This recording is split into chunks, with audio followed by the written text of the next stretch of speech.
Is there actually a market need or a market desire for this thing? Just because you're excited about it doesn't mean that anyone's actually going to part money with it. Instead of sitting there thinking and writing out your 500 business plans, you need to actually just take that idea and go and test the market.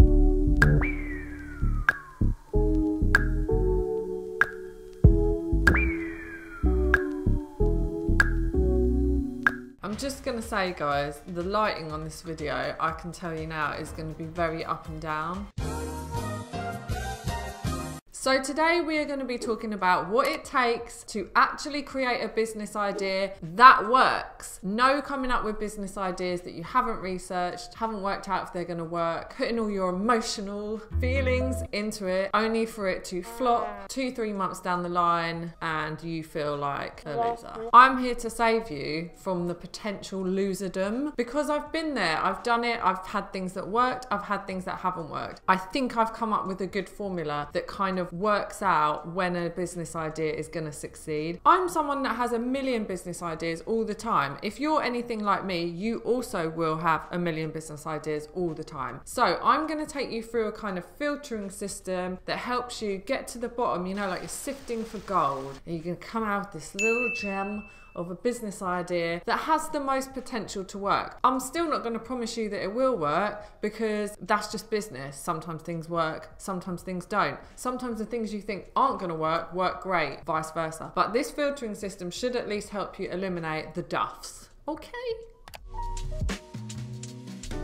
So who am I to be talking to you about this? I'm sarahakwisombe. You may have watched some of my other videos, potentially not. I'm a Sunday Times bestselling author. I wrote a book all around money mindset called The Money Is Coming. I also have 2 businesses. One is a service-based business, an online education business called No Bull Business School. No surprises, we give no bullshit business advice. And the other one is called Boss Magic, which is an e-commerce kind of spirituality, mystical platform that sells all kind of like, it's not a platform, it's a shop. Why am I trying to make it sound more exciting than it is? We sell like oracle cards, crystals, stuff like that for ambitious, busy people who want like a bit of magic in their lives, but like cool. But in this time, 10 to 15 years in business, I've had various different business things that have worked, that haven't worked. I've gone from the music industry to the beauty industry, to the design industry, to the kind of online educational space, and now into the e-commerce space. And in between those actual ideas that I actually had as businesses, I've also had loads of others that I've had to like put through this filtering system as well. And I coach loads of women. I talk with lots of small business owners all the time. We've had hundreds, thousands of students come through Noble Business School. So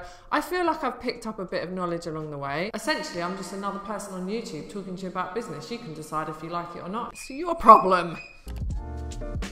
The first step of this filtering system is to ask yourself, am I passionate about this idea? You need to have passion.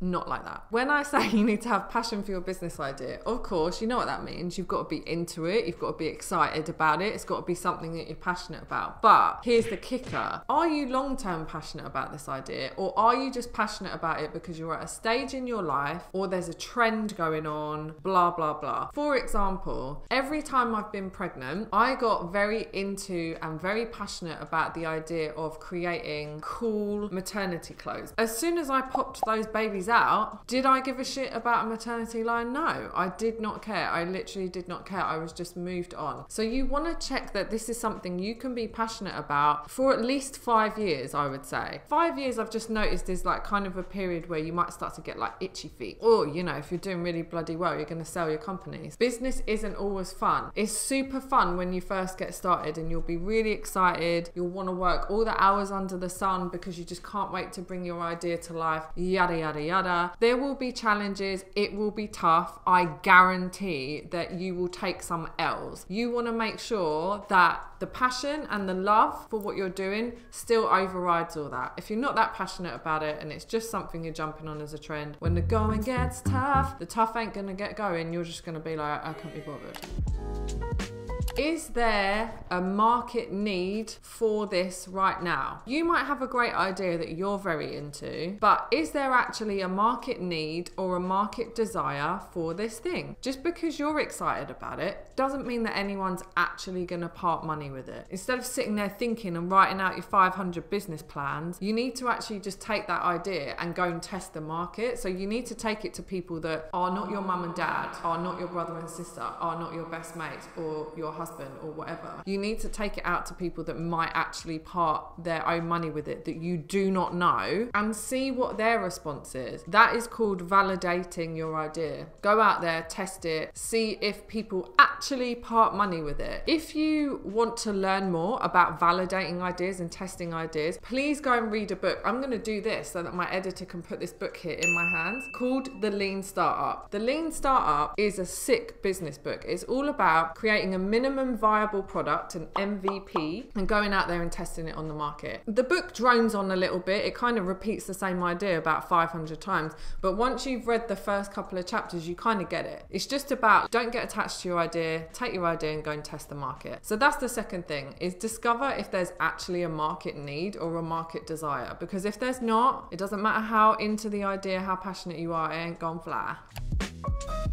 Now that you've got an idea you're passionate about, you've tested the market and you can see that people actually want it and might part money with it, is there an opportunity within that market to actually cement a business into? For example, to break into the fitness industry, you would need to have some kind of different offering. When you're going into a very saturated market, you're going to be trying to dig out your space. On the opposite end of the spectrum, you might be going into a market that is actually quite underdeveloped, like there's not really saturation there, but then over time people come in and start eating into your domination of that market. Look at, are you going into a saturated market or a very underdeveloped market, and then work out where are the gaps within that. Do you need to have a different brand? Do you need to have a different look? Do you need to do things in a different way? Let me give you an example for Boss Magic, which is my e-commerce business. Again, I'm going to do this. I wonder if Jess can put something cool here. Bing! If not, it will just be an empty hand. Bing! Boss Magic. When we started Boss Magic, I had to look for the market opportunity, right? The opportunity came in two places, I realized. One was to combine this idea of like spirituality and magical, mystical stuff with business, which were my two like real passions. I feel like busy entrepreneurs need spiritual grounding like more than anyone else, and so I felt like that was a way to kind of smash two things together and create like a new thing. And also I could see that there wasn't anyone doing it with the aesthetic that I wanted to promote. It's all out there and it's all crushed purple velvet and leaves and mud, and it's just not my vibe. It's fine for everyone else, it's just not my vibe. If I like it, there's going to be other people out there that like it. So that was me finding the market opportunity. So look for a way that you can do something a little bit different or better or faster. Harder, better, faster, stronger. That was so shit. Am I singing? Would you believe if I told you I used to make beats and tour the world singing and rapping? You would not, based on that.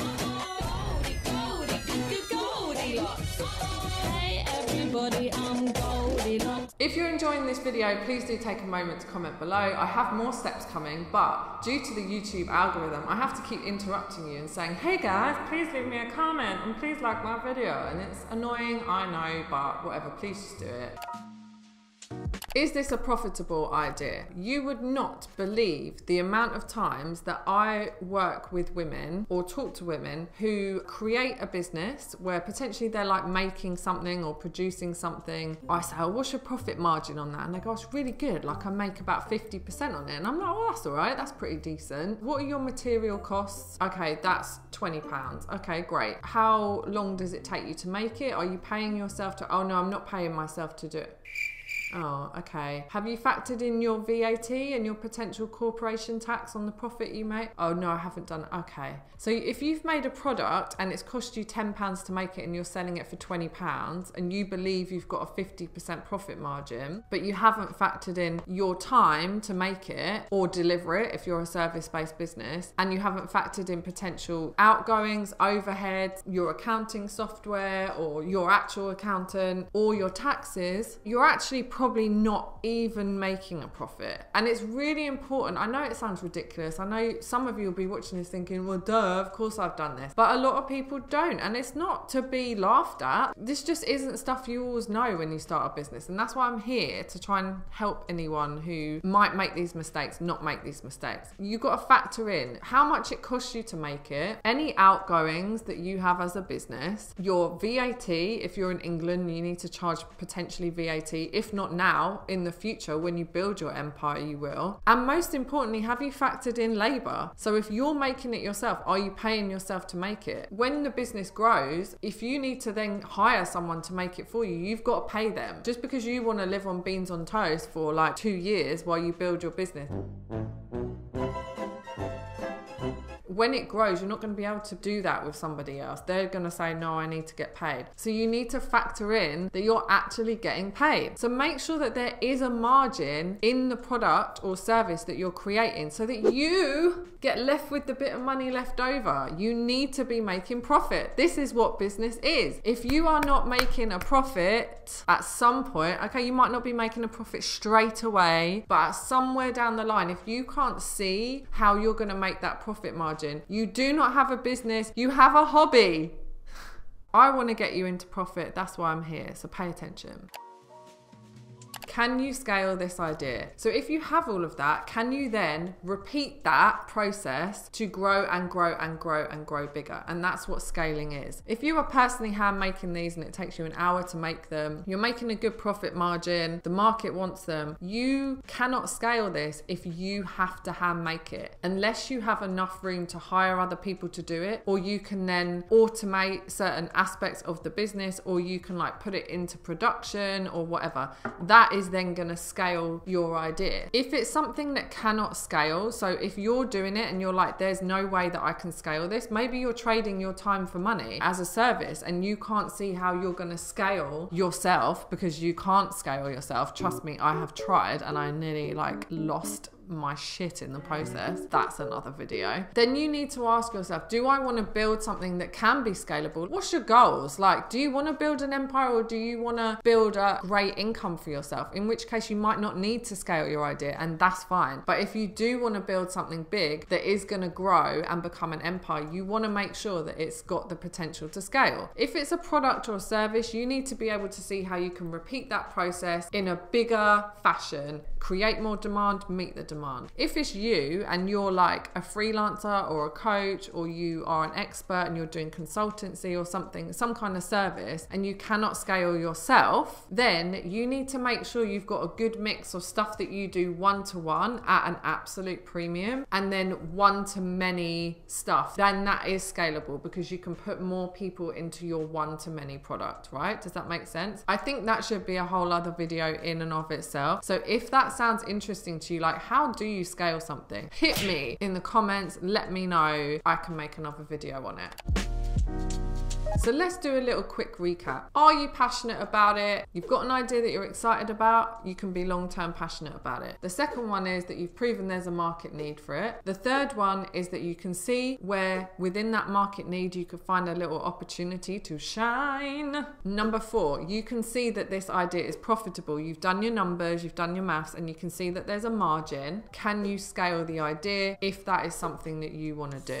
Thank you so much for watching. I'm sarahakwisombe. I hope this has been of use to you. I would love to know if it's been used to you. Do you see how many times I'm asking you to engage? If you haven't done it by now, seriously, are you just trying to hurt me? Are you just trying to hurt my life? Please go and leave me a comment. Please hit like. Please subscribe. Share this with a friend if this has been helpful for you. Next steps that you can do. Go and check out the Lean Startup book. We have a Start Your Business course at Noble Business School, which does what it says on the tin. It talks you through this kind of market testing, validating, finding whether it's a profitable idea. Everything I've talked about here today, but in much more detail. It's £200. It's a bargain. Go and have a look. noblebusinessschool.com. Come find me on Instagram. Come tell me if you like this video, and I will see you next week with another banger. Thank you so much. See you soon. Goodbye.